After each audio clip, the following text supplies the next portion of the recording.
오늘 아주 흥미로운, 어떻게 보면 좀 역설적인 투자 사례를 하나 가져왔습니다.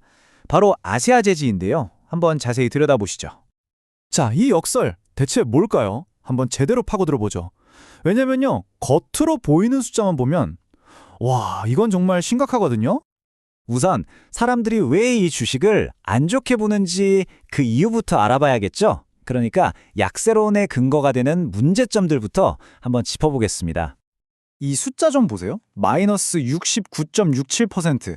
와, 정말 충격적이죠? 이게 뭐냐면 영업이익이거든요. 그러니까 회사가 장사해서 번 돈이 1년 만에 거의 70%가 날아갔다는 뜻입니다. 어떤 회사라도 이건 엄청난 빨간불이죠. 그리고 이건 ROE, 자기자본 이익률이라는 건데요. 쉽게 말해서 주주들이 투자한 돈으로 얼마나 돈을 잘 버는지를 보여주는 지표예요. 근데 보세요. 2.84%. 이건 뭐 거의 비극적인 수준이죠. 솔직히 은행 예금이랑 별 차이가 없는 거잖아요. 자, 이 표를 보시면 상황이 더 명확해져요. 매출, 그러니까 전체 판매액도 줄었죠. 핵심 이익인 영업이익은 아까 봤듯이 폭락했고요. 그러다 보니 주주 한 명에게 돌아가는 목, 즉 주당 순이익도 곤두박질 쳤습니다. 뭐 하나 좋은 게 없는 거죠. 그러니까 딱 정리하면 이겁니다. 회사가 가진 자산 자체는 꽤 튼튼한데 정작 그 자산을 굴려서 돈을 버는 능력, 즉 수익 창출 능력에 심각한 문제가 생겼다는 거죠. 투자자 입장에서는 정말 심각하게 고려해야 할 부분입니다. 자, 여기까지가 안 좋게 보는 이유들입니다. 그런데 말이죠. 만약에 시장이 뭔가 중요한 걸 놓치고 있는 거라면 어떨까요? 이제부터는 완전히 다른 관점, 즉 강세론에 대해서 한번 이야기해 보겠습니다. 보이지 않는 요새가 있다고 하는데요. 이 강세론을 이해하려면 경제적 해자라는 개념을 꼭 알아야 해요. 워렌 버핏이 정말 좋아하는 말이죠. 옛날 성주위에 파놓은 연못, 해자처럼 경쟁자들이 쉽게 쳐들어오지 못하게 막는 그런 독점적인 경쟁 우위를 말하는 겁니다. 바로 이 아세아 제지가 아주 강력한 해자를 가지고 있다는 겁니다. 첫째, 시장 자체가 과점이에요. 아세아를 포함한 몇몇 회사가 시장의 70% 이상을 꽉 잡고 있고요. 둘째, 진입장벽이 어마어마하게 높습니다. 새로 공장 지으려면 수천억 원이 드는 데다 환경 규제도 엄청 까다로워서 누가 새로 들어오고 싶어도 들어올 수가 없는 구조인 거죠. 이런 해자에 더해서 재무 구조는 거의 철옹성 수준입니다. 빚이 얼마나 있는지를 보여주는 부채 비율이 고작 22.7%예요. 보통 100% 이하면 안정적이라고 하는데 이건 거의 빚 없이 장사하는 수준인 거죠. 그러니까 지금 당장 돈을 좀 못 벌고 있을 뿐이지 회사가 망할 걱정은 전혀 할 필요가 없는 아주 튼튼한 상태라는 겁니다.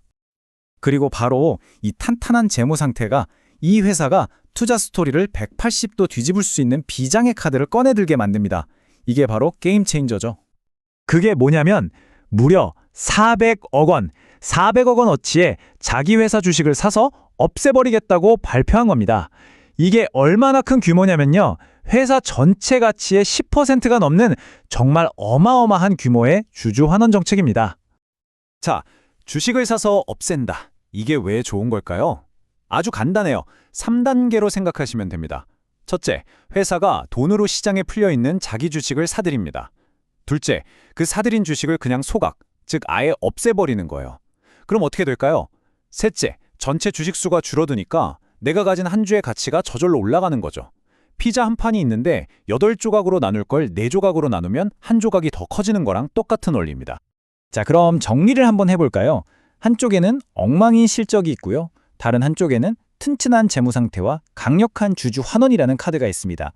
이 상반된 두 가지가 만났을 때 과연 이 회사의 적정 가치는 얼마일까요? 그리고 주가는 어떻게 봐야 할까요? 이 투자 아이디어의 핵심은 바로 이겁니다. 이 회사의 모든 자산을 다 팔아서 빚 갚고 남은 돈을 주주들한테 나눠준다고 쳐요. 이걸 장부가치라고 하는데 지금 주가는 그 장부가치의 0.4배, 즉 40% 수준밖에 안 된다는 겁니다. 다시 말해 회사 자산 가치의 절반도 안 되는 헐값에 거래되고 있다는 뜻이죠. 경쟁사랑 비교해보면 이 저평가가 더 확실하게 보입니다. 경쟁사인 신대양제지는 PBR이 0.71배인데 아세아제지는 0.39배밖에 안 돼요. 거의 반토막 수준이죠. 물론 아세아제지가 수익성이 더 낮은 건 사실입니다. 하지만 그걸 감안하더라도 이 정도 가격 차이는 좀 심하다라고 볼 수 있는 거죠. 그러니까 딱 이렇게 정리가 되는 거예요. 아세아제즈는 두 얼굴을 가진 회사인 거죠.